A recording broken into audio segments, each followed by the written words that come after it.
BNP বলতেছে আমরা সংবিধান মেনেই এগিয়ে যাব।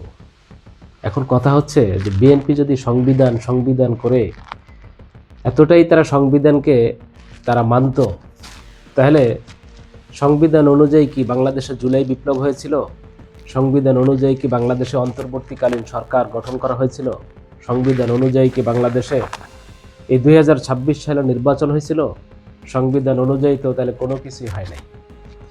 বাংলাদেশে এই বিএনপি এখন সংবিধানের দোহাই দিয়ে তারা তাদের যতটুকু সুবিধা আছে, সুযোগ সুবিধা আছে, সেটুকু তারা কিভাবে গ্রহণ করবে, এই হচ্ছে তাদের চিন্তা ভাবনা। কারণ যতটুকু তাদের পক্ষে আছে ততটুকু সংবিধান তারা মানে, আর যতটুকু তাদের বিপক্ষে আছে ওই বেলায় সংবিধান তারা মানে না।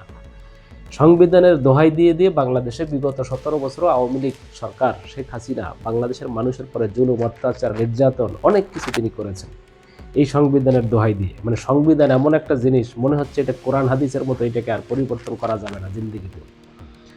কারণ সংবিধান তো আসলে জনগণের কল্যাণের জন্য, সংবিধান তো রাষ্ট্রের কল্যাণের জন্য, কিন্তু সংবিধানের কল্যাণের জন্য তো আর জনগণ আর রাষ্ট্র বলি দিতে পারে না, তারা তো আর বলি হইতে পারে না। তাহলে এই সংবিধানের দোহাই দিয়ে দিয়ে কেন বিএনপি তারা এই যে মত, অর্থাৎ জনগণের যে ভোটের অধিকার এখন হরণ করতেছে, তারা সেই জুলাই সনদকে অস্বীকার করতেছে, তারা এই গণভোটকে তারা অস্বীকার করতেছে। এটা করে কি আসলে তারা পার পাবে? আর তারা যদি মনে করে যে আমরা ক্ষমতায় এসে গেছি, এখন আমাদেরকে আর কে ঠেকায়? বিগত আওয়ামী সরকার বিগত 17 বছর বাংলাদেশে যেরকম জুলুম, অত্যাচার, নির্যাতন, জনগণকে উপেক্ষা করে ক্ষমতায় থেকেছে 17 বছর, বিএনপি চিন্তা করতেছে আমরাও সেই 16-17 বছর থাকতে পারলেই আমাদের জন্য এনাফ। কারণ তাদের চিন্তা ভাবনা হচ্ছে 2042 সাল পর্যন্ত ক্ষমতায় থাকবে। ওই যে তাদের নেতা জয়নুল আবেদিন ফারুক, তিনি কয়েকদিন আগে বলছে যে তারেক রহমান 2042 সাল পর্যন্ত ক্ষমতায় থাকবে। এখন বাংলাদেশে বিএনপি গণতন্ত্রের কথা বলে গণতন্ত্রকে তারা গলা টিপে হত্যা করতেছে, অর্থাৎ জনগণের অধিকারকেই তারা হত্যা করতেছে। তারা ভোটের অধিকার এর কথা বলে বলে এখন জনগণের সেই গণভোটকেই তারা অস্বীকার করা শুরু করেছে। বাংলাদেশের জনগণ হয়তো চুপ করে দেখতেছে আসলে বাংলাদেশে বিএনপি তারা কি চায়, কি করতেছে, কিন্তু বিএনপি হয়তো ভুলে গেছে 1.5 বছর আগেও তারা যে মহা বিপদের ভিতরে ছিল, জুলুম, অত্যাচারের শিকার তারাও যে হয়েছে এই দেশে 17 বছর ধরে আওয়ামী লীগের হাতে, এই জিনিসটা তারা ভুলে গেছে। তারা আওয়ামী লীগ বিগত 17 বছর কি করে এই দেশে ক্ষমতায় টিকেছিল, এখন সেই কথাই তারা মনে করতেছে। অর্থাৎ আওয়ামী লীগের কাছ থেকে তারা সেই জালিমের ভূমিকায় আবার নিজেরা এখন এই ভূমিকা রাখতেছে।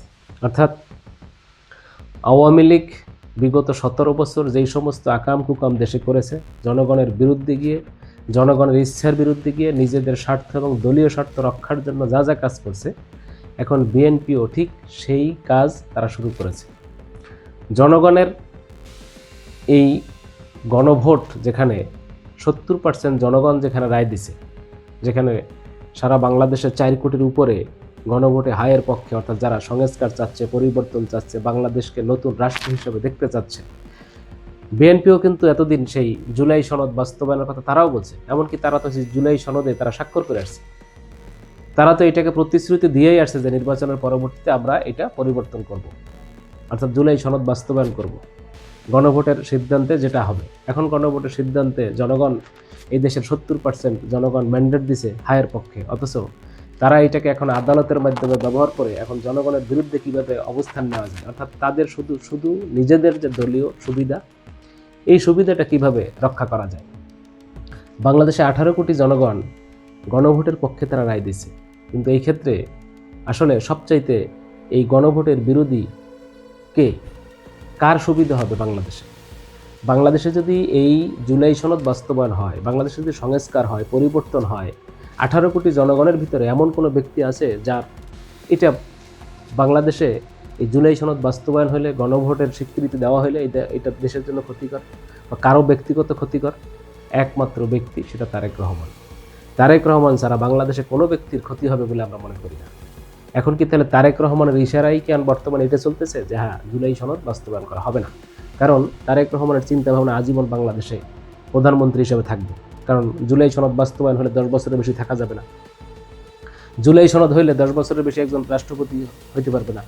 জুলাই সনদ হইলে রাষ্ট্রপতি আর প্রধানমন্ত্রীর ভিতরে ব্যালেন্স ভাগাভাগি হয়ে যাবে। জুলাই সনদ হইলে এই দেশে যে দলের প্রধান আর প্রধানমন্ত্রী একসাথে থাকা যাবে না। এরকম অনেক জিনিস আছে যেগুলো একমাত্র শুধুমাত্র দেখি যে তারেক রহমানের ক্ষেত্রে এটা সমস্যা। কারণ তিনি যে ওই যে পরিবার কেন্দ্রিক রাজনীতি করতেছে, কারণ বাংলাদেশে এখন একমাত্র পরিবার কেন্দ্রিক রাজনীতি যেটা সবাই আঙ্গুল দিয়ে দেখাই দেয় সেটা হচ্ছে বিএনপি। বাংলাদেশে এই পরিবার কেন্দ্রিক রাজনৈতিক যে অবস্থা, এর ভিতরে আমরা বাংলাদেশে 55 বছর কাটাইছি, আওয়ামী লীগ, জাতীয় পার্টি এবং বিএনপি। বাংলাদেশের জনগণ এই পরিবার কেন্দ্রিক রাজনীতি থেকে আসলে মুক্তি হতে চায়।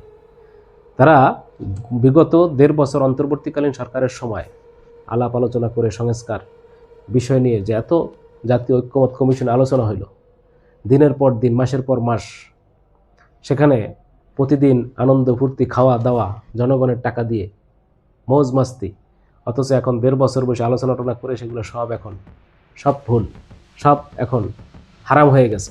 অথচ একই দিনে অন্তর্বর্তীকালীন সরকারের একই সাথে গেজেট করা, একই সাথে 2টা নির্বাচন একই দিনে হইল, একটাকে তারা বৈধ বলতেছে আর একটা অবৈধ বলতেছে। ওইটা আর হারাম না তাদের জন্য, ওইটার সংবিধান অনুযায়ী ওইটা হারাম না। এখন গণভোটটাই শুধুমাত্র অবৈধ হয়ে গেল। তার মানে তাদের যেটা সুবিধা সেটা তারা গ্রহণ করবে, আর যেটা অসুবিধা সেটা তারা বর্জন করবে। আসলে কি শেষ পর্যন্ত বিএনপি 5 বছর ক্ষমতায় টিকতে পারবে কিনা এই জনগণের এই চাপে পড়ে, সেটাই তো এখন দেখার বিষয়। তা প্রিয় দর্শক শ্রোতা, আপনাদের যদি কোনো মতামত থাকে বিএনপির এই ধরনের আচরণ সম্পর্কে, নিশ্চয়ই কমেন্টসে আপনারা জানাবেন। এবং আমার চ্যানেলে নতুন হলে অবশ্যই চ্যানেলটি সাবস্ক্রাইব করে আমাদের সাথেই থাকবেন, আশা করি ইনশাআল্লাহ। খুদা হাফেজ।